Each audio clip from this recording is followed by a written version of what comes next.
5, 4, 3, 2, 1, and here we go. What up, man? We're doing a podcast with Scott Cast. He's in the Landi Lodge today. I like that. You like that? Yeah, that's good. That's good. That's why you do this. That's why I do this. That's why I get up in the morning to come up with cool little slogans. But what's going on, man? Nothing, man. Nothing. Happy to be here. It's been a long time coming. Absolutely. I mean, I started working on your website with you. You came to me with this idea. Was it back in September? October? Dude, it was like last year. Well, I mean, you first brought it up last year. And then I was like, no, fuck it. It's too hard. I'm not doing it right now. But I mean, when you finally decided, hey, we're doing a blog thing, I feel like that was just a few months ago, and next thing we knew, the site was up. It's maybe a month since that conversation. That really? Yeah, like we moved super fast. Well, dude, not only do we move super fast, you guys and the people you're working with are pumping out articles like crazy. Yeah, dude, it is awesome. We had 5 posts out before we even launched the site. I know. I kept telling Pat, you know, like we're launching real soon, and he just kept sending me shit over and over. I'm like, all right, Pat, like I gotta step my game up now because you can't have more than me when we launch. He's gonna be running the site at that rate. No, it's good to have somebody like that in your squad because, you know, Pat obviously has a love for it. I mean, him with baseball, he reverts right back to being a kid. So he's never going to be short of something to say. Yeah. Pat eats, sleeps, and drinks baseball. And baseball is like my least favorite sport to talk about. So he's the perfect guy to have. Like, you could write about anything you want, but if it's baseball related, it's even better because I don't want to write about that. Well, it's funny because that's like your most filled out category on the website now. It's all Pat. It's fine. MLB. But I like it. You guys just put up your first NHL article. Yeah, my friend Andrew wrote that. Met Andrew in college. We worked together at the rec. And he was one of the only people to respond to me when I asked like if anyone wants to join. He hit me up like right away, and I was like, anything you want to write, you send it to me. I'm probably gonna approve it. And I just put it up, and it was like span of like 5 days. It was up. Yeah, and it was very well written. So I think he's definitely a good guy to have on your team. And who's the fourth? That's my best friend Tyler. Okay. Yeah, I met him in school too. He's the biggest Yankee fan I know. We go to games all the time together. So he's been. So you got another MLB writer. Yeah, I mean he's a huge asset to have just in my life in general. Yeah.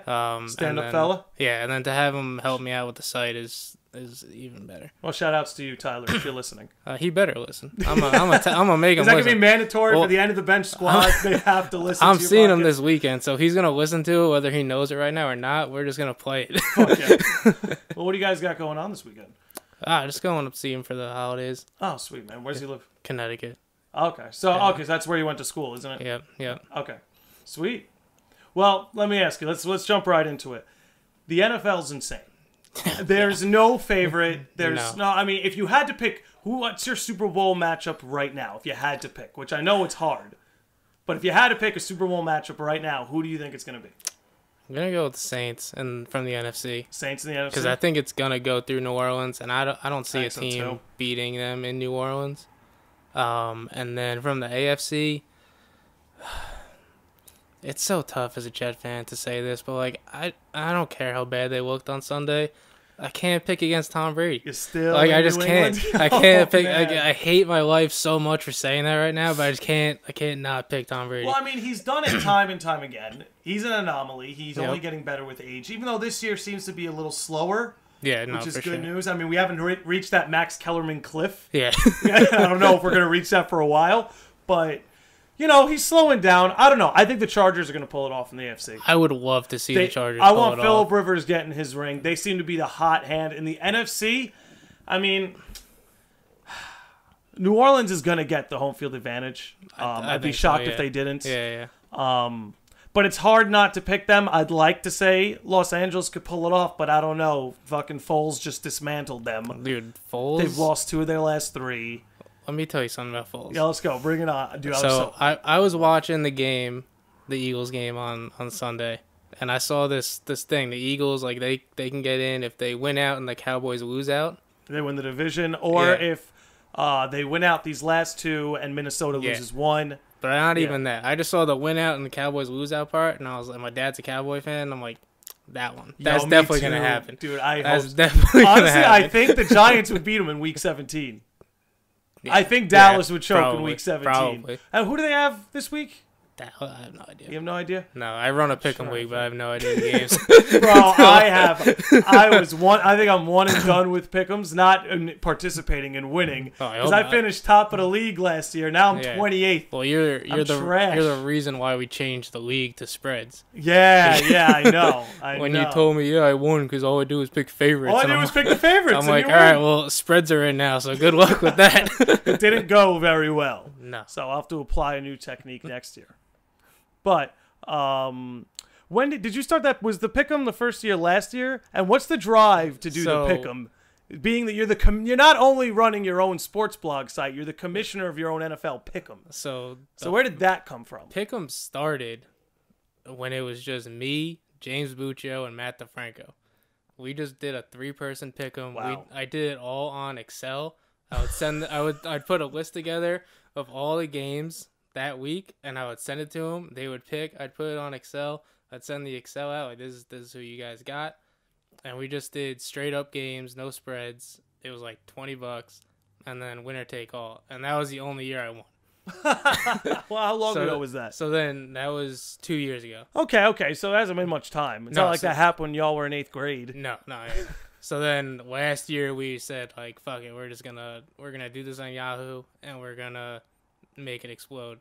And now all 3 of us basically suck at pick'em. Well, where are you? I'm in like 20th place. 20th. Okay, so you're chilling in the cellar with me. I mean, like, I know if I were to win, there would be so much conspiracy shit that There'd be no conspiracy shit. There'd be no conspiracy shit. How could there be conspiracy in a pick'em? How do you cheat a pick'em? Dude, you know our friends. Fair. Yeah, no. It would happen. And it won't be long before they get me to turn coat. Exactly. No, conspiracies are fun. Yeah, but I love running pick'em. Like, running pick'em is easy. Yeah. Like, I got like 8 people who I always have to text. But, like, I don't need to text. I'm a good guy. I could let you suck and never forget your. Well, see, this is why it's going to be hard to build a conspiracy against you. Yeah, if you get some of those 8 people to testify in your favor, then I don't know. I feel like you could dismantle any case against you. You know what sucks? Like, of those 8 people, they're like all in the top 15. Is that? Oh my god! Because they're not overthinking it. So they're like, and that's half of it. They're only doing well because you keep tell reminding them to do their picks. Well, damn. Well, maybe this year you added the spreads. Maybe next year you could subtract the reminders. Yeah, I may, because I want to grow it even bigger. And that's going to be hard to regulate. Yeah, and I'm just gonna be like, you guys are on your own. Well, I think Yahoo sends an email reminder anyway. If you click that box, but people in emails, they're like, oh, I don't want another Good email. Good point. Is there any way to send like push notifications? I doubt it, but probably not. Probably not. Yahoo app is not very sophisticated. I've noticed it's very simple. Yeah, it's pretty easy. My parents don't know how to use it, but it's pretty easy. I was about to call it user friendly, but I guess not. No. God damn it. No. But let me ask you, because I won't lie, I want to jump into baseball a little bit. I know it's your least favorite one to write about, but there's been a lot going on in New York baseball this offseason. Yep. I will admit, when the Mets first hired Brody, I wasn't psyched. But then he did his Francesa interview, and I got a little hyped. How would you rate his offseason so far? If the offseason ended today, what would your grade be? I'd give him at least a B. I would think so, too. Yeah, I mean, like... Especially after the Ramos deal. Yeah, the Ramos deal is solid. It's 2 years, which, by the way, you know who's a free agent in 2 years? Who? JT Realmuto. Oh, my God. So you get Wilson. I didn't even look at it from that angle. So you get angle. Wilson Ramos for 2 years, and then replace him Realmuto.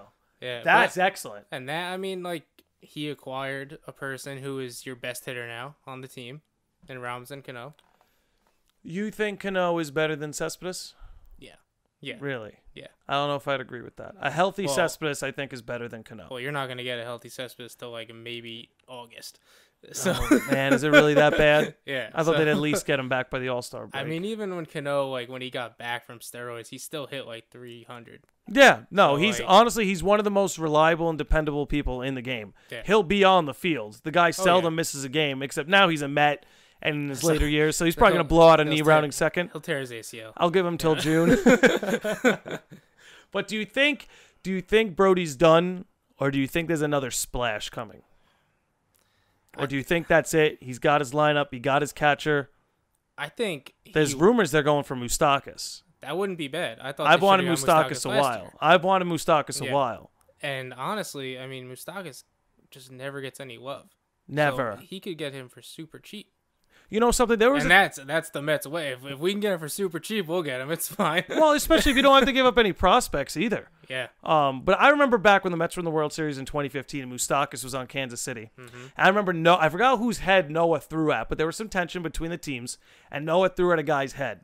And they panned to fucking Moustakas. Oh, I wouldn't want to fuck with that guy. And he went, okay, fuck you, pitch. And he could read his lips. It was very easy. And I remember thinking, like, initially I reacted like, yo, fuck you, Moustakas. But in my head, I remember going, yo, but if he was on my team, that would fire me. Yeah, it's like when CeCe did that against Tampa Bay. Yeah, exactly. You would want that on your team. Yeah. But, I hope they get Moustakas. This has been the most exciting Mets offseason since fucking Omar Minaya. And that's saying something. And I saw you just put it up on your Instagram, which everybody at Scott Cast, if you want live sports updates, as well as an insight to this gentleman's life. Carlos Beltran got a job with the Yankees? He's special advisor. Wow. The Yankees just keep making great moves. So do you know what is a special advisor? What does that mean? He's going to definitely be around at spring training. With the young guys. Does this mean he's there to translate English for the Spanish-speaking prospects? Honestly, that's not a bad job. I'm not saying there's anything wrong with that. We definitely need that. It's going to be like an A-Rod role, basically. Just he goes and... There to teach the squad. Yeah, and, I'm sure Cashman will rely on Beltran for some sort of advice. But I think it's mainly just to help the young guys in the system. I would hope so. I mean, the Yankees have put together a pretty decent farm system. Oh, yeah. I mean, I wouldn't call it maybe top 5 in baseball, but it's definitely up there. I think it's still considered top 5, but it's not what it was when we first made the Andrew Miller trade. Well, and now you got all your guys have come up. You've had guys like Andujar come up. Even guys like Aaron Judge, who he had a kind of a slow second half. Yeah, should that worry Yankee? I was gonna say, should that worry Yankee fans, or can you write it off as he was just playing with an injury? I think. Well, he wasn't even playing with it. He got hurt and he missed like 60 games, and then he came back and I mean he killed it in the playoffs. He was easily our best player in the playoffs. So there's nothing to worry about with Aaron Judge. I mean, I love that. Okay, man. I mean, I love that man. We'll take your word for it. We'll take your word for it. But as a Jets fan, oh boy, can I enjoy a little bit of Yankees talk first? All right. We can hold off on it. We can hold off on it if you want. We're only 12 minutes in. Yeah, we could save Jets for later. But if you want to keep gelling on the Yankees, yeah, we could do like a minute of the Jets later. Do you think the Yankees are going to be able to compete with Boston this year, or do you think Boston will still be the American League powerhouse? No, I mean I think we competed with Boston last year. I mean we won 100 games. They had an amazing season. But I mean, if Aaron Boone doesn't make 2 minor fuck ups in the postseason series, we could have won that series. Things could be different. I mean, we have enough to compete with them now. But I mean, it all depends on our pitching. If Paxton works out, if CeCe gives Paxton us anything, was a hell of a pickup. I love the pickup. And you guys broke that story early. The Paxton pickup. Right away. I remember that. Right away. That was the first story Tyler wrote. Yeah, and it was boom, right after it happened. It happened. I was like, "You want to write about it?" And he's like, "Absolutely." And I'm like, "All right, get it up. Like, let's go." Which is crazy. And you guys were ahead of the curve on the Cano deal too. Just want to throw that out there. Yep. But going back to the Yankees, Jeter retired in what year? I don't even remember. 3 years ago. I was 3, 4. I turned 21, so like 4 years ago. 4 years ago. Yeah, I was at Newbridge Inn for his final game at Yankee Stadium. Really? Yeah, and I almost cried. I was gonna say that place must have exploded when Jeter hit that bomb, right? Yeah, it was awesome. That place must have exploded, dude. That's always a good atmosphere to be in as a sports fan. Like, it's one thing to be at the stadium around those akin to you when the big event goes down. But it's also something special about being in the bar with all those people who love the team so much that even when they can't make it to the game, they go somewhere to watch the game. They kind of want that camaraderie. Yeah, so I have like 3, like if it's like I was at the wild card game at Yankee Stadium. So if it's like a wild card game, I want to be at the stadium. If it's like any other game in the series, I'll be at the stadium or at the bar, and that's fine. But if it's like Game 7 of the World Series, like my phone's off, I'm at home, I'm a hermit, like don't even talk to me. Like, you wouldn't watch it with your Yankee fan friends? No. Really? You would no. just isolate? Yeah, no, I'd have to be on my own because I don't know what would happen if we lost in Game 7. That's fair, man. I mean, you saw the way I was during the Eagles Super Bowl. Dude, like I probably should have been in isolation. I wouldn't have been able to do that. Well, if the Jets ever make it to the Super Bowl, like I'll be like 50 at that point. I'll have to like watch it with my kids. Yeah, I thought we were saving the Jets talk. But now, since you brought the Jets up, I'm not letting you get away with it now. Yeah, let's do it. I want to talk to, because I've talked to a lot of people about this on this podcast. I want your perspective on Sam Darnold. I think Sam Darnold is being a rookie right now.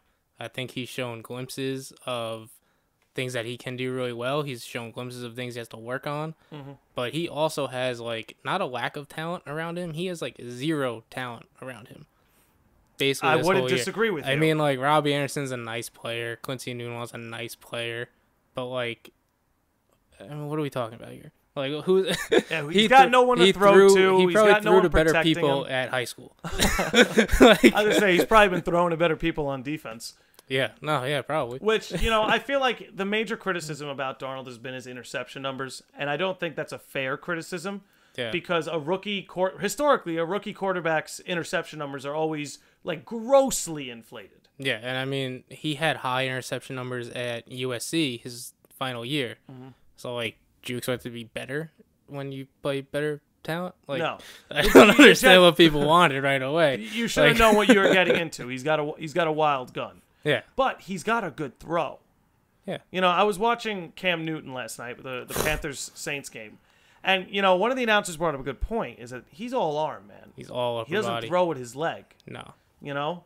And first of all, I'm as stunned as I am impressed that you can make it to that level at an all upper body throw. Yeah. But Sam Darnold's got one of those throws with his motion that is just, it's what allows him to have such a good arm, It's beautiful. Yeah, no. It's literally beautiful. You have talent to build on. The problem is you have to surround him with talent or else, We have him. We have talented pieces on the defensive end.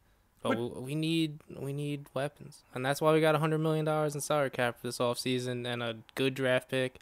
I was going to say, a great draft pick. Hopefully we'll get like a pass rusher. That'd be nice. Because, I mean, you're not going to get a receiver or running back that high. That'd be overpicking in this draft. I think so, too. Yeah, I mean, there's no, like, that's the one thing that sucks. There's not really that surefire wide receiver that's going to be on the market as of yet. I feel like that's been the draft. case with a lot of positions, because I feel like the Giants fans who are talking about quarterbacks kind of don't know where to look either. Yeah, exactly. Which, speaking of which, do you think Eli has one more full season in him, or do you think this was the final full season of Eli Manning New York gets to watch?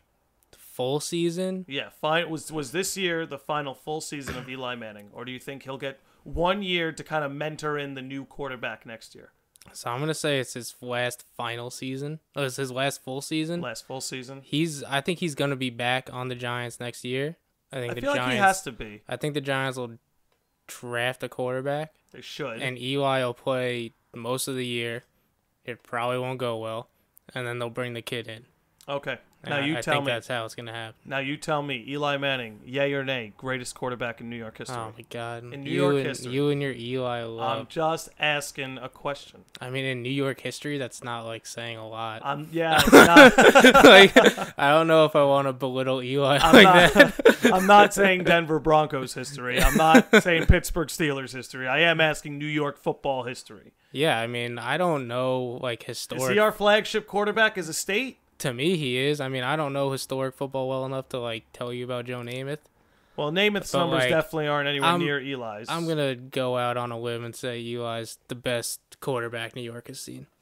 Well, it'll be sad to see him Besides, like, Mark Sanchez. Mark Sanchez is great, which I was so hyped when they brought him into that Redskins game. Against the Eagles? I think everyone was hyped when Mark my Sanchez God. won the game. And then Peterson had the 95-yard run. I'm like, is Mark Sanchez going to get this win right now? Well, that's how he won all his games with the Jets, too. It just wasn't Adrian Peterson. It was someone else. Which reminds me, I saw a fucking commercial. I'm trying to remember for what movie it was. It was for Aquaman. They did. I don't know if you saw this in the game last night. They advertised Aquaman with Rex Ryan. Like, Rex Ryan carried a commercial to advertise Aquaman. I was like, who the fuck at Warner Brothers was like, guys, You know how we get people to see this movie? Rex Ryan. Dude, Rex Ryan is, like, he's a man of so many talents, none of which is head coach of a football team. But, like, anything else, he's gold. He's charismatic as fuck. I'll give him that. The man has charisma. But, bro, didn't he tattoo, like, a picture of, like... Of Mark Sanchez? Of, like, his wife in a Sanchez jersey or something? I thought it was just a tattoo of Mark Sanchez, honestly. It might be.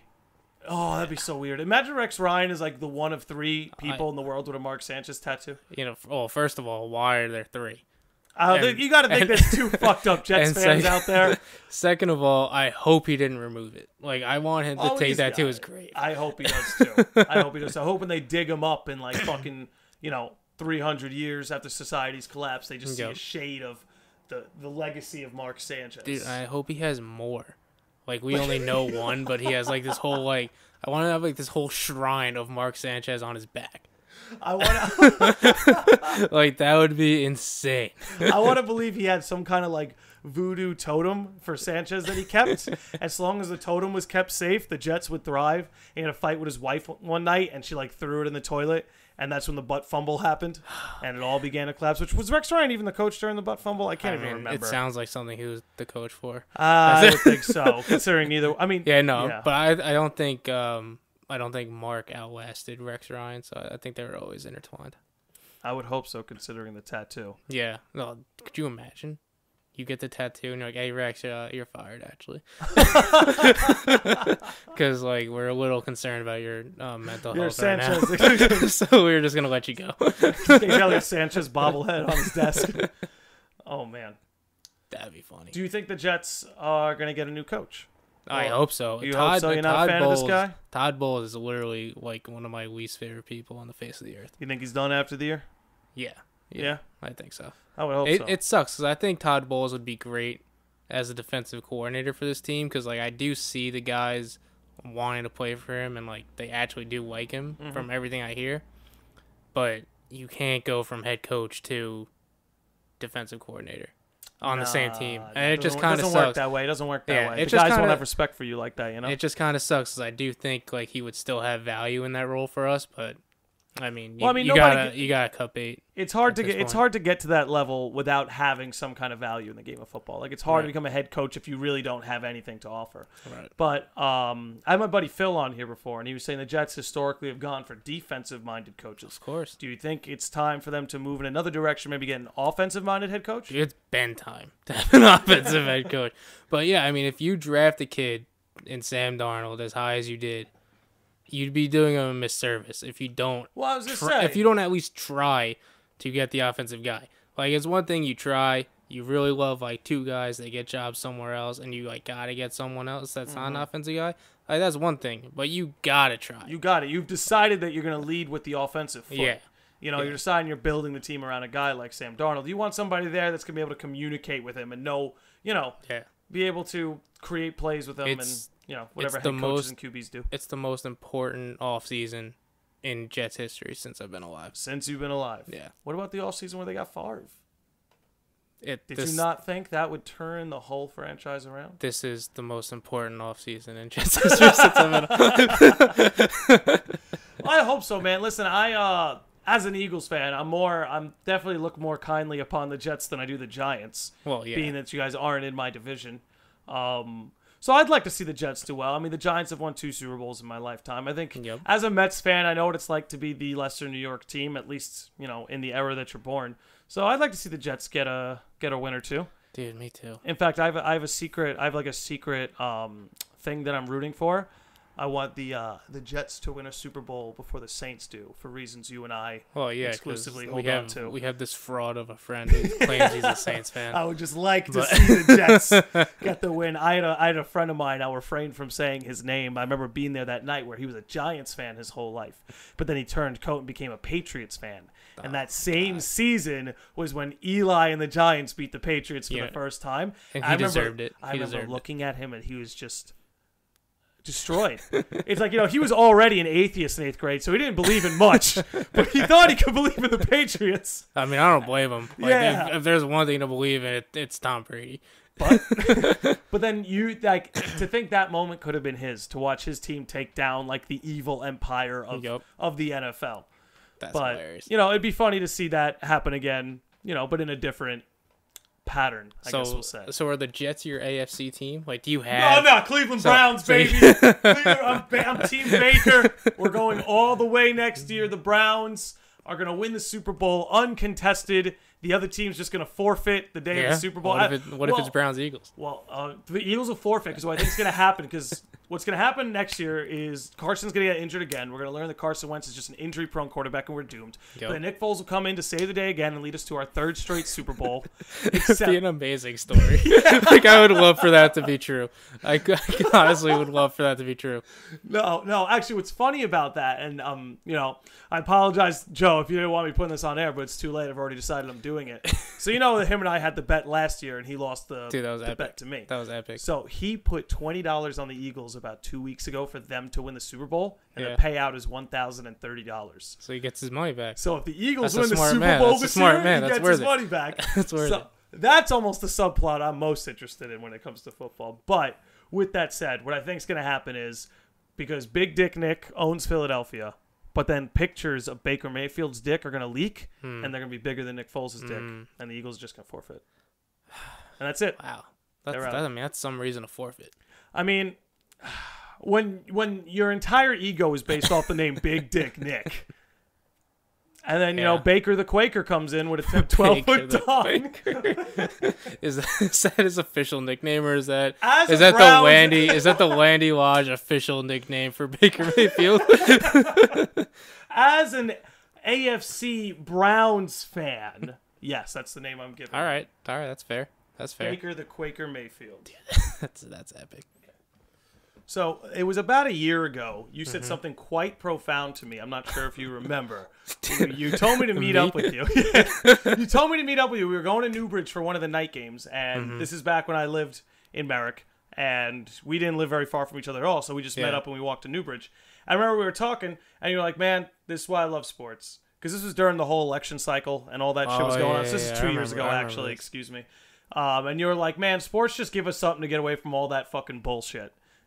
That we don't have to talk and argue about our fucking worldviews. We can go play pretend tribalism, have a drink, and all enjoy each other. Exactly. How long have you carried that perspective of sports with you? Is that something newly manifested, or is that something you kind of picked up on when you were younger? No, definitely, like, when 9/11 happened, and, like, baseball went on, like, a brief hiatus, and rightfully so.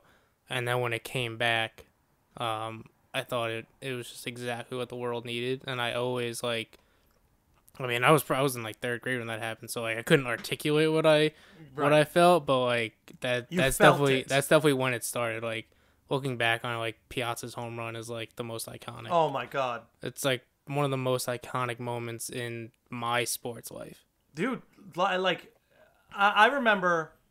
I was a bit of a paranoid kid where after that shit went down, after 9/11 went down, I was worried like, is there just going to be war on my front lawn? Yeah. And even though our parents and teachers assured us that wouldn't happen, there was always that part of me, and I'm sure there's many other people, maybe even yourself, who kind of still had that fear of like, what if things get worse? What if attacks come to my backyard? And when Piazza hit that home run, that's kind of the moment where, as a kid, I was able to be like, nah, it's going to be all right. Yeah, because Piazza's here. Mikey's here. It's all good now. It's all going to be okay. And even though, like, you that is relatively an illusion, just because Mike Piazza hit a home run doesn't mean I'm safe from terrorism. Right. But it was such a sense of unity. And, like, I was raised by Yankee fans, as I like to say. I lived in a house of Yankee fans. Yeah, dude, and your brother goes to more games than me. Exactly. And after that home run happened, like, everyone in my house was screaming with joy. Yeah. And it was just like, life goes on, and we all still have each other. Mm-hmm. And part of the beauty of sports is that it gives us something to unite under. Yeah. We all cooperate, both as players and spectators, to show up, respect the game we're watching, and be thankful that we are able to enjoy pleasantries such as competitive sports. Yeah. You know? And if you can't enjoy pleasantries during competitive sports, you drink at the bar. And then you're still good. And you're still good. Well, there's something for everybody at the game, man. Because if the Knicks suck, you're drinking. And Oh yeah. No, the Knicks make. I'm not a big basketball fan, but if I'm watching, I bet you if I'm watching the Knicks at the bar, I drink proportionately more. Yeah. You know? Well, not at the Garden, because at the Garden you can't afford to drink that much at the Garden. But I haven't been to the Garden in a long time. So you don't want to be there on Thursday? Yeah, Rangers game. I'm going to Duke, Texas Tech. Well, you're a big Duke fan. Yeah, too. Duke's my team. And you've been that way since I've known you. Duke's my since my you were squad. like 12, 13. You've always had like a Duke sweatshirt since or before a Duke that hat. too. Yeah. So, as someone who's never gotten into college sports, yep. Where does that come from? Like, why Duke? Why not Syracuse? You know, why Duke? So Duke started. I got turned on to Duke through my sister, my older sister. I don't know why I said older. I only have one sister, but whatever. Well, I mean, she is your older sister. It's an appropriate adjective. And she loved UConn women basketball. And at the time, I'm like, I can't get behind women's basketball. Like, it's not as exciting. Now I love women's basketball. Well, it's fundamentals. Yeah, straight up fundamentals. It's beautiful to watch. But I still love the men. I still love the men's game more. And that's she sexist. and you know, I'm honest. You know, it's okay if you're honest. Apparently, that'll get you to the fucking president of the United States. Exactly. And she loved Duke, and it was around the time JJ Redick was like the biggest star at college. So basically, I think I'm a Duke fan because my sister loved JJ Redick. Okay, so you kind of had early exposure. Yeah, so basically JJ Redick being like a relatively good-looking college kid is the reason why I like Duke. Well, that's funny how like the ripples of other people's decisions reflect on whoever's watching them. And then I see that we win like all the time. I'm like, oh, I'm a Jet fan, so I need this team. Well, you know how I became a Mets fan is I was a young kid, and Andrew had gotten a pack of baseball cards. There was a Mets player in it, so he just threw it on the ground. That was my first baseball card. That is such a stereotypical Yankee fan. Yep, just threw the Met card on the ground. That is why people don't like Yankee fans. Exactly. Like, well, I mean, it created a Met fan. That's true. I picked it up. It's a Butch Husky bat. I mean, not a Butch Husky bat. It's a Butch Husky card. I have a Butch Husky bat. I keep it in my closet, but just in case. Yeah. Just in case. Oh, just in case, man. I hear enough knocks going around. Butch Husky to the rescue. What a badass name. For a guy who's such a mediocre baseball player, what a badass name. That's not even a baseball player name. Like, it's like a pro wrestler name. Okay, you went that. Where were you going? That's a porn star name. Porn star? Like, only does doggy style. Yeah. Butch Husky. Yeah. Like that's easily what his parents wanted him to be. I'm now afraid that I'm gonna Google Butch Husky, what he's up to now, and find out he's been in some smut films. Do it on like incognito mode, just in case. Bro, I do everything on incognito mode.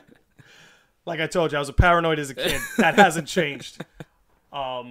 Speaking of which, I think there's this conspiracy in the NFL of players who make up funny names because they don't want people tracking them. Like, am I supposed to believe somebody's name is Clinton Dix? That's a great point. You know, am I supposed to believe that? Fletcher Cox? Well, I mean, Cox is a last name. I know, but Fletcher almost sounds like Flexure. Flexure Cox. Oh, I mean, I think you're stretching on that one. Am I stretching? You got something with Clinton Dix is right up there. Because I didn't have a good silver for that gold. I would find it very strange for a parent to be like, you know, the baby comes out the womb. Oh, you're a Like I don't think that's gonna happen. But what if the kid came out laughing? I guess maybe then it's appropriate. Maybe. Like the one kid who didn't come out screaming in blood was just laughing. I feel like if a kid comes out laughing, like you should be scared. You should probably just put that back in. I'll be like, this no, needs more time to cook. We're doing it again. Holy shit. Yeah, I'm pretty sure scientifically that's not possible, but we will find a way, Scott. I mean, eventually we'll find a way. You would hope so. Which, speaking of which, let me ask you, with technology, this comes up a lot on this podcast, and it's an easy thing to tie into sports. What are some of the technological advances you could be seeing made in sports in the next 5 years? Like, do you think we'll see less umpires and referees and more automated calls? What do you foresee happening now that all this new technology is developing? I unfortunately think that the strike zone will eventually be fully digital, and that umpires won't even be behind the plate. That's one. I think replay will just get better and faster. I think we've seen it. It has to be firsthand. faster, first of all. Yeah. There's no way it can be this slow all the time. And then other than that, like, I think there's going to be more technology developed in order to track players' health during practices and during games. That's good. I think that's the biggest one to me. That's going to... So more like performance analytics. Yeah. You think is really the wave we're going to see basically coming next. Yeah. Well, I mean, you've seen it take over in baseball. I almost feel like keeping track of batting average, home runs, and RBI is almost obsolete in baseball now. Yeah, we're gonna approach a time, I think, where like the traditional slash line is batting average, slugging percentage, and on base. I think it's all average, just going on to be base. percentages. It's not I even think about the numbers eventually anymore. we're gonna get to a point where it's like something totally different. Like the slash line is gonna be 3 advanced like statistics, WAR, and then the next 2 things. Yeah. that like never even existed. I'm excited for it. I mean, if it improves the game, I feel like since I guess we'll call it the analytic wave, since the Moneyball craze in the mid 2000s, or early mid 2000s. Since then, I feel like we've seen the game almost retreat back towards its pitchers. Yeah. We had it was a pretty offensive based game until about the late 2000s, and lately I feel like we're seeing pitching and bullpen almost take priority over hitting. Yeah. Well, I mean, the steroids are definitely. They're not out of the game, but they're getting phased out. Yeah. And then, umpires, they give the advantage to the pitcher because they need it. Well, yeah. They need it. Today's game. But then on the other side, like they need to make the strike zone more of what it used to be. Because like as a pitcher, you have like this much room, and if you're not watching on YouTube, I'm like literally it's like 5 inches. 5 inches Yeah. of like that's the strike zone. Like it has to be more traditional, and that'll also speed the game up of baseball, which hopefully that'll bring people back. Well, I feel like it's obvious they're trying to speed up baseball in some ways. I think they're doing it all the wrong ways. I think what you brought up is a good example of how to speed up the game without literally tampering with it. Yeah, I mean, if you just call strikes, like, it's going to go faster. Well, it's almost like our slow pitch softball league. That's why you start. You think maybe that's how baseball should be? Should you start 1 ball, 1 strike now? I want a professional slow pitch softball league. I think... No, I don't think it could start one ball, 1 strike. Like, obviously. I think eventually, like, if you get to, like, the 18th inning, I think you could, like, start experimenting with that. Because, like, after, games have to end. After 13 innings, I'm like, nah, like, I don't care. I'm in the same boat, man. I'm done. Dude, but there were some nights when I was younger where I'd stay up for full, like there was like a 16-inning game, Mets-Cardinals with a Beltran walk-off. I stayed up for the whole fucking thing. But that's cool when you're a kid. When you're a kid. Yeah, now, you either got work the next day or, some shit you got to do, or you're just fucking tired. Yeah. Yeah. When you're fucking 15, you can stay up till 4 a.m. Yeah. But, man, I got to tell you. I think what you're doing with your podcast, not your podcast, with your blog, with my podcast. With your podcast. But I think what you're doing with your blog is great because I know it's been an idea that you had brewing up for a long time. Like you said, you brought it up pretty much a year before you really did anything with it. Yep. And I think I feel like it adds a lot of color, at least to the way I get my sports news now. Because being somebody who's close with you and, you shoot me the updates, I'm looking at the site every single day. And I know, and you can correct me if I'm wrong, and actually please put it as it's properly supposed to be put. Really, like almost like the end of the bench mission statement here is you guys are really just a straight fan's perspective. You're not trying to be like, hey, I'm the expert, I'm the Ian Rappaport. It's like, nah, I'm just the guy watching at the bar like you. Here's what I see. Right, that's exactly it. Like our mission, my mission for it, and I think everyone who has written for me has really followed it, is I don't want to come off saying, like, I know more than you, like, I'm an expert. Like, I don't have sources. My sources are Bleacher Report, ESPN, Twitter, like, all the random shit that you guys follow, I follow too. Like I said, like, I react to other people's reactions almost. You're like second wave. You're like second wave. It's like guys like Rappaport, I guess, are like the first wave, and then the end of the bench is second wave. Like, what I want the end of the bench to be is, like, basically a written conversation of what you would talk about with your friends at the bar or like while you watch the game. And honestly, that makes it so easy to digest. Yeah. Because people aren't talking to me in a language I can't understand or aren't referencing things that I don't know. Right. You guys are really just kind of talking about it right on the surface. And I think that's kind of where all journalism is moving. We're almost moving towards like a reactionary journalism. Yeah. The old wave of, I don't want to say that things like ESPN are dead, but there's more seats at the table now. There's room at the table for guys like you and everybody at the end of the bench. Right. Because there is getting your baseline news, but then there's reactionary news. Yeah. When Pat Milano writes about Robinson Cano, you're seeing how a Mets fan is reacting to Mets news. Yeah. And I think that's very special. And I hope that what you're doing has inspired ripples through your network for people to do stuff like that too. I hope so. I mean, I told one of my friends was like, so like, what do you want to accomplish like through the end of the bench? And I'm like, honestly, like I love when people like shoot me a text like, hey, I really liked what you wrote. But like what I want, and what would mean more to me is like what Andrew did, like when he reached out and was like, hey, like I want to write something for you. Like because that's my goal. Like if I can get you to say, I like what you're doing and like I want to be a part of it, like that's gravy. Cause like I wanna write as much as I can, but like I'm honest, like I'm busy. Yeah. So like if I could like get other people to contribute too, like I'm more than happy to like share the wave with them. So. And that's also anybody out there who's listening. If sports are circling around your mind often, there's a guy right here who wants to know what you're thinking. Yep. And if he likes what you're thinking enough, he'll publish you. And it could literally be anything. There you go. That's an open invitation. Tomorrow we'll post something on the site. I sat down with my sister, and she's an athletic trainer. We did an interview, like what it's like to be an athletic trainer, why she chose it. Oh, that's awesome. We get into some of the most gruesome injuries she's seen. That was tough to write because she just rattles off like scientific shit, and I'm like, Allie, you gotta calm down. Like no one's gonna read that. We need layman's terms. Yeah. But that's part of your job, though, is to break it down so that the average reader can digest it. Yeah, I try. You should see my notes for it. It's like, yeah, it's probably wild. This equals very bad.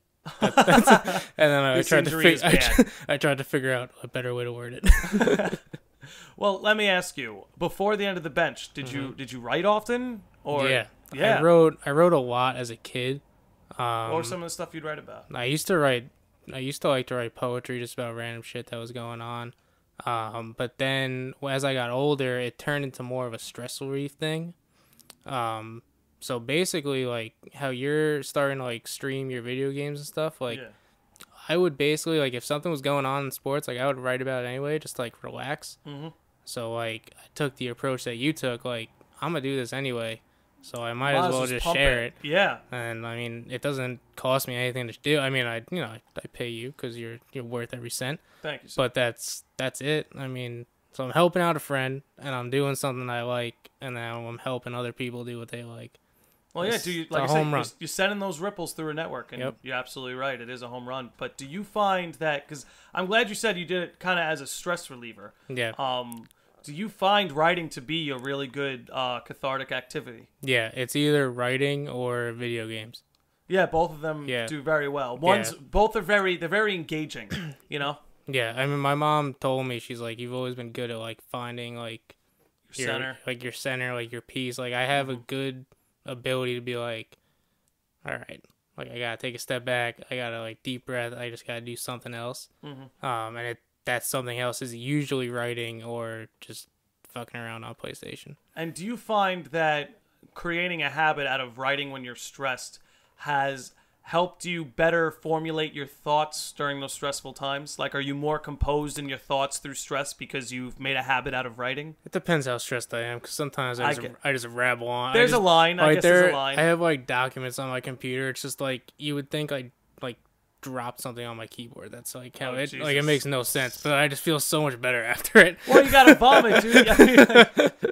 I mean, that's the thing, is I feel like a problem a lot of people have, I know it's a problem I definitely had, was there's too much input, not enough output. Yeah. Because everywhere we look, there's a billboard, there's a radio station, there's a TV, there's a laptop that's inputting something into our brains that you almost forget to flip the table a little bit, to create some output, whether you're writing to yourself or just having a conversation and deciding to throw it up on an app. Yeah. No, exactly. I mean, you gotta at the end of the day, you have to do stuff that makes you feel good. Yeah. Because, like, there's a whole lot of bad that's going to go on. Like, whether it's stress or, like, yeah, dude. Life anything. is... So, I mean, I do something every day that just, like, even if I don't really want to do it, I look at it and I'm like, is it going to make me feel good? And then I do it. Like, I make my bed every morning before I go to work, just, like, as a nice, like, little win to start the day. Absolutely. Because then, you know, the LIRR, I'm going to hold that L. When I so like I need to start 1-0. No, that's another thing that changed my life. My dad, when I moved out into Seaford, he got me this book that was actually titled "Make Your Bed." Yeah. Written by a Navy SEAL.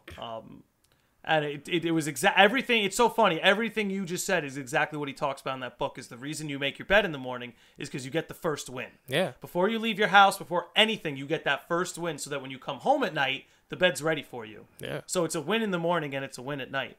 Yeah. I mean, I do really like sleeping in an unmade bed. So, like, it like, I kind of end on a loss, but, like... Fair enough. To each their own, I suppose. So that sucks. But I start with a win. That's what matters. Definitely, because it sets the tone for the rest of your day. Yeah. You know, so that when you take that L on the LIRR, you break even. You're broken even at that point. But what's that? Is it... I mean, I only commuted on the train for about 3 or 4 months of my life. That's all it takes to hate it. Dude. I guess so. So for the first 3 months, I fucking loved it because I was just doing so much reading and I was doing so much writing. I get so much shit done on the train, but it's like I could have slept like 2 hours more. And it's not like that. It's like, you know, if I could also just do this in my room if I had the time. Yeah, I could have just like woke up early and like hung out in bed and did this, but no, I got to be on the train. How long have you been working in New York City for, and what do you do? I mean, you don't have to go into too much detail about your job, but so I'm an accountant for a real estate investment firm in Harlem.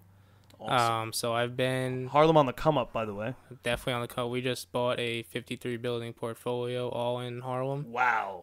So we are literally aggressive expansion. literally on the come up in Harlem. That's awesome. No, it's great. But I've been there for a year and 3 months. Wow. Yeah. Good for you. 15 months. Yeah. So it was big. It was big. Just had my annual review. That went well, and I'm sure it went great. Yeah, I mean, you're a highly competent individual. I'm okay. Yeah. I mean, bro, you hold down a full-time job. You hold down the end of the bench, and most difficult, you hold down the LIRR and grad school. Oh shit! Yeah, I forgot about that. Yeah. How's that going? What are you pursuing your master's in? I'm getting my MBA with a concentration in international business, and I'm thinking of leadership. I was international business and finance. That's what I was geared towards. But I think I'm gonna switch out finance with leadership instead. What was the catalyst to that switch? I mean, I get enough finance during the day, honestly. Fair enough. But no, like I'm not like when you have like the finance part of it, it's more of like what I don't really want to do with my career. I understand. But I just think like if I'm doing this like just for me, like because I really don't need it, like I want it just for me, I'm gonna do leadership because I just think that's gonna be cool. You know, like it's gonna be worth the money. Hopefully. What doors do you foresee that opening for you? I hope it just gives me a leg up on like managerial roles, and I'd imagine it would. And just like stepping up and being in charge of people. Not in charge. I mean that sounds harsh, but like having people under me that people need to be supervised. Yeah. No. That's what I hope for, and I think being a good leader just also makes you a better person and a better coworker, friend in general. Definitely. So if it could accomplish that, that'd be great. Yeah. I've always believed that true freedom is the ability to choose what load you want to carry. Yeah. And leaders choose to carry the heaviest loads. Yeah. And I apologize if that sounds dirty. No, it's fine. Absolutely. It's nothing that hasn't been said before on this pod. Much worse has been said, that's for sure. I haven't repeated anybody yet either. Okay, so I got to ask you the acclaimed question on the podcast, which I forgot to ask like 6 or 7 people, but I'm making a promise to the Landi Lodge. I'm going to ask this question to every guest. Scott Castellano, Are you or are you not chip gang? I'm more of a pretzel guy. You thought that through, didn't you? I did. I was ready for this question. This was the only thing you told me to prepare for. So I was like, all right, I'm going to prepare. And I got my zinger. And now... I didn't see that coming. Am I chip gang? I don't know, man. Yeah, it's hard. Know. I mean, that's the answer I expect to get from most people. So, like, what is the advantage of having this chip? So, according to Elon Musk, and that's who I'm gonna cite here, what he's working on with Neuralink is he wants you to be able to, like, you see how before I was trying to think of names that are funny in the NFL? Yeah. Like, I had to just pull it off the top of my head.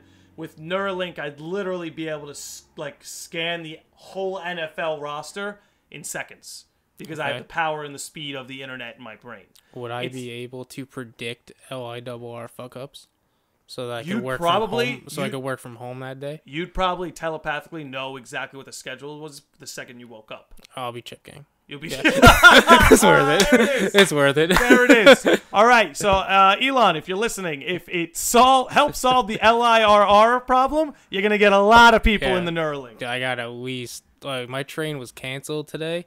Oh, shit. So it was you told me that So earlier. it was delayed. It was not canceled. It was, like, canceled and then combined with, like, a train 5 minutes later. So, like, time-wise, it's nothing. But people-wise... That's the worst. Oh, my God. Stacked. And I got down there, and it was, like... The train was at 6:10, so I got down there at 6:07. And I was like, all right, well, I'm not going to get a seat, but, like, everyone's going to be on the train already. The train's not even there yet.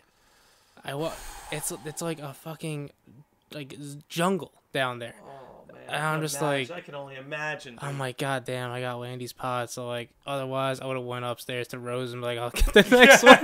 Like, I'm good. Well, I appreciate you taking the crowded train. But, bro, we could have delayed this if you needed it. Just for future reference. If you want to go to Rose's and chill, we can push this. I don't go to bed till like 11.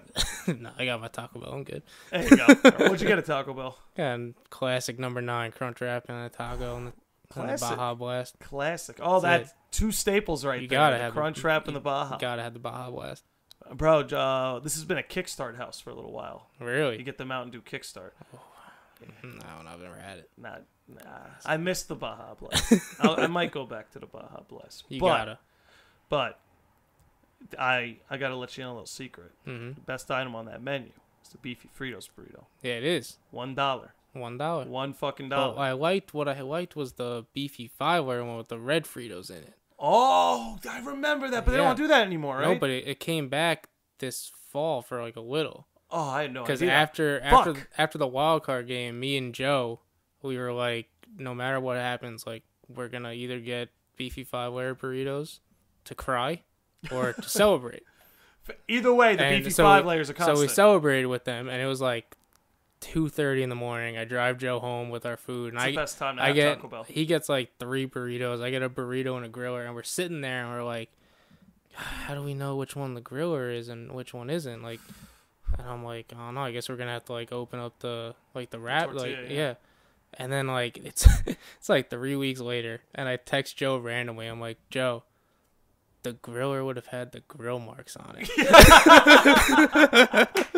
And he's like, what made you think of that? I'm like, I'm eating one right now, and I feel like a fucking idiot for not knowing this at 3 a.m. It was I would have made the same mistake. I wasn't even thinking that. I literally, as you're telling that story, I'm like, oh shit, how would you tell the difference between the two? Because they save the environment. They only use one bag for no matter how much food you get one bag. Are they doing that for the environment? No. Yeah. No. Just doing it yeah, probably. But Jesus. Nah, I've always loved the tradition that after the first stolen base in the World Series, everybody gets a fucking free taco. Yeah, no, that's cool. Well, that's how they work you. They give you the free taco, and you end up getting the Crunch Wrap. Well, yeah, because a taco is not enough. It's not going to fill you up. Well, did you hear this new Burger King promotion, the 1 cent Whopper? Have you heard about this? No. So if you go into a McDonald's, which heads up everybody, if you go into a McDonald's and open the Burger King app, you can order a 1 cent Whopper at Burger King. You just have to order it inside of a McDonald's. Really? How fucking like petty and genius is that at the same time? My mom is going to be so happy. Yeah? She loves the Whopper? She loves McDonald's too, but she loves Whoppers. She loves the Whoppers. Does she get cheese on them? Probably. Because this is how they work. Probably. Joe ended up paying $1 for a 1-cent Whopper because he wanted cheese and bacon. That's still worth it. It's still worth it, but they worked him. It's but still worth it. It's still worth it, but yeah, I mean, if you just like plain Whoppers, you can get 10 Whoppers for 10 cents. You can get I think you can only order one Whopper. I don't know, but that's incredible. That's the current promotion. If you fucking order Burger King and a McDonald's, they'll give you a Whopper for 1 cent. That's good. And dude, you get the Whopper for 1 cent, and you get the fries from McDonald's. That's what Joe did. And you're good. Yeah. You're good. Like, that's awesome. But you know what's funny about that is that makes McDonald's money. So it's a middle finger right back at Burger King. Yeah, but like you just leave the fries in your car. Like, they don't have to know. They don't have to know shit. They're good. Burger King fries suck anyway. I'm sure the NSA tells them. They got some way to. Probably. I mean, I think I get target marketed for Taco Bell too much for someone to not be selling them my information. Yeah, for sure. Which, let me ask you. Mm-hmm. If you had the ability to collect information on the end of the bench, what would you do with that information? Would you sell it for profit? No. No. Ladies and gentlemen, Scott Cast, not a dirty businessman here. I would use it to help me make better content for everyone. You see, that's how it starts, Scott. Yeah, I mean, I'm sure. That's how it's gonna. That's how I'm gonna. That's gonna be the official press release statement. Yeah. From the end of the bench. We only collect data to improve your experience. Yeah, I mean, it depends how much money we're talking, though. Exactly. I mean, everybody has a price. Yeah, like the Knicks. James Dolan may have a price. Who knows? I hope so. They need new fucking owners. The things I do for the Knicks and Mets to have new owners. The best part. You Yankee fans don't know how good you got it. Steinbrenners aren't a prize. The kids, anyway. The father was, obviously. Mm-hmm. The kids aren't a prize, but, they let your GM spend money. Like, come on. Yeah, no. The Yankees are doing all right for themselves. I have it good. Yeah. Yeah, and the crazy part is, like, I'm a Celtic fan, too. And I can't even tell you the owner's name.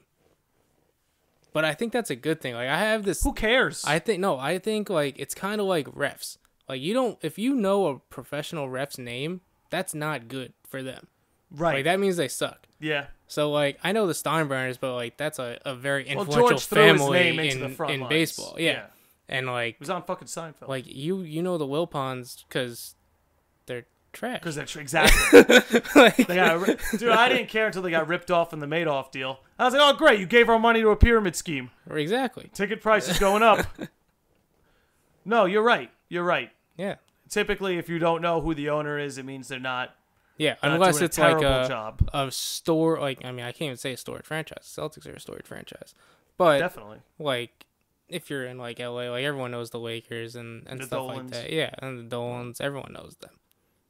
And who's it? Is it Bus, the owner of the? The Bus family. The Buses, yeah.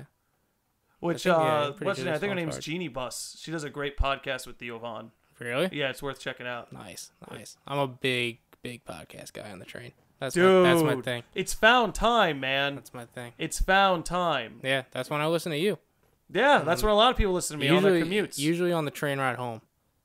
Yeah. I like my sports in the morning, and then I get you. All the news is broken by then. Yeah, just to talk bullshit. Which the variant in people that I've had on this podcast has been astounding to me. Yeah. Like, I look at all 11, I'm like, these are all 11 very unique people. Very different people. Yeah, I would say, like, I mean, me and Perkowski are the only ones that are, like, somewhat similar in terms of what we're doing. Yeah, I would agree. But, like, no one's like Petro. No one's like Petro. No one's like J-Rob, who's my last guest. I mean, no one will ever be like J-Rob. Exactly. J-Rob is one of a kind. Did you hear him talk about softball on the podcast? Oh, yeah. J-Rob, I got something for you. If you're listening, everyone knows you don't pay attention when you pitch. Like, that's not a secret. Like, you were not breaking news there on the podcast. But now you know he's saluting the trees. Dude, I was dying. Yeah. I actually listened to that at work instead of on the train, and I was just dying in my seat. My boss, like, he sits right next to me. Oh God! And he's like, yo, Scott, those numbers funny. I'm like, dude, they're hilarious. I think Dan Muller hit me up too. He was telling me he was dying during that thing, which I'm gonna have him on here soon too. Yeah, because he posts a lot of drum videos and stuff. Yeah, I tried telling him putting them on YouTube. I feel like they do well on there, but Dan's a grown ass man. But Made his own decisions. Maybe those little brief clips on Instagram are a little better.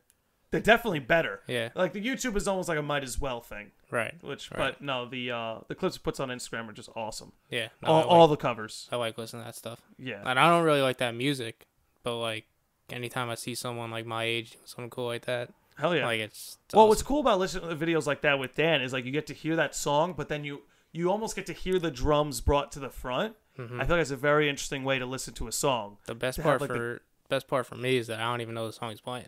There you go. So it's a fresh tune. So all I'm hearing is the drums. I'm like, oh damn, that's cool. And then I'm gonna listen to the song. I'm like, nah, that's not for me. But I'll listen to Dan play. Like, it's fine. Just fair enough. He's a hell of a player too. Yeah.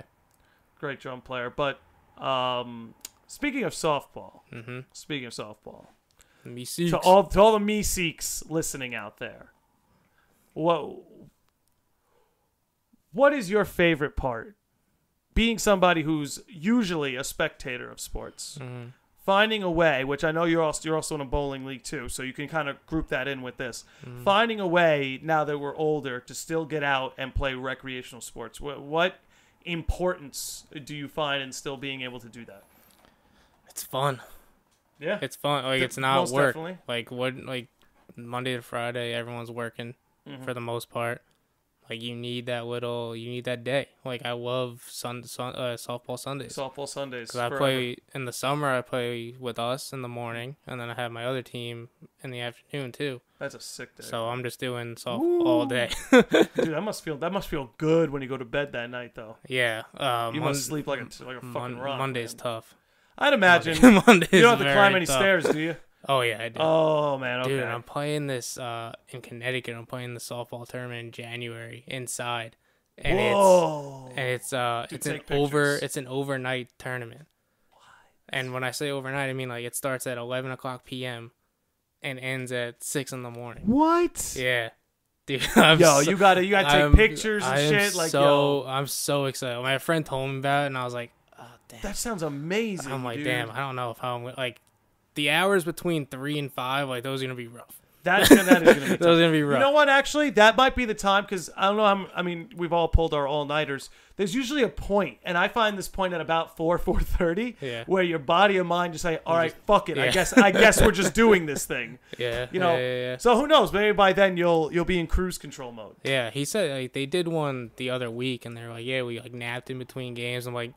No, like if I nap, I'm not waking up. Like I'm gonna be useless after that nap. Well, they definitely don't do any drinking because that'll put you to sleep too. No, which I'm finding now that I'm older. Like alcohol just puts me to sleep. I don't know. Maybe like 4 a.m. I may need a shot of something. Yeah, that'll spark you up. I may need a little something. But I gotta tell you. Now that we have crossed the 1 hour mark, it's time for us to wrap this up a little bit. Damn. But before we wrap it up, I want to ask you, and you can elaborate this on as long as you want, where do you see the future of the end of the bench, and what would you like to see from the people following you? Oh, that's tough.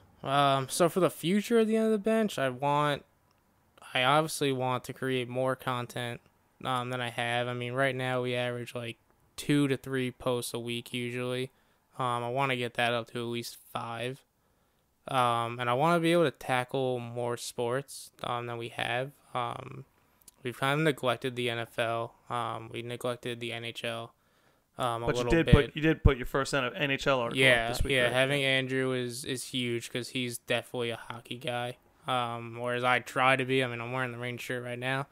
But I that's not my forte.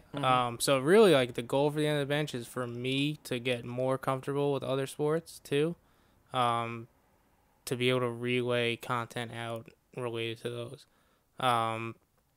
and I just want like from everyone who reads it, just keep reading it. Let me know you like it, and just share it with your friends. I mean, eventually, I know Pat has approached me. He wants to eventually do like a podcast thing with me. Oh, sick. With it. It's something that I'm considering. I need the ability to have equipment like this. And then I need more time to do it also. But gotcha. And I'd be more than happy to help you guys with any of that. But yeah, that's it. I mean, I just hope everyone keeps reading or starts reading. You could find it. It's definitely worth it. Yeah, you find it at theendofthebench.com. You could follow me on Instagram at ScottCast. I post every time a new post goes up.